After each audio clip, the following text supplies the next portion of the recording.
Meron tayong minomonitor na low pressure area dito sa labas ng ating Philippine Area of Responsibility.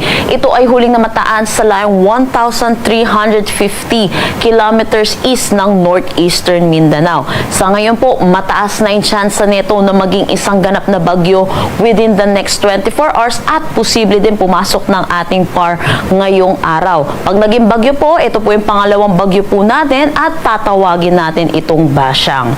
Para naman sa ating nakikitang forecast track, posible po itong kumilos west-northwest at dumaan dito sa pagitan ng Visayas at Mindanao patungo dito sa may Palawan starting Thursday o hanggang weekend po natin. So pinapaalalahanan po natin mga kababayan po natin dito sa may Visayas at Mindanao ay maghanda po tayo hinggil sa paulan na dala po nitong sama ng panahon natin dahil sa ngayon po patuloy pa rin ang pag-iral naman ng shear line dito sa may eastern section ng Visayas at Mindanao. Ito po yung mga kumpul na kaulapan na nakikita natin ngayon dito sa may Visayas at Mindanao. Sa ngayon po, wala pa pong direktang epekto itong low pressure area natin sa anumang parte ng ating bansa.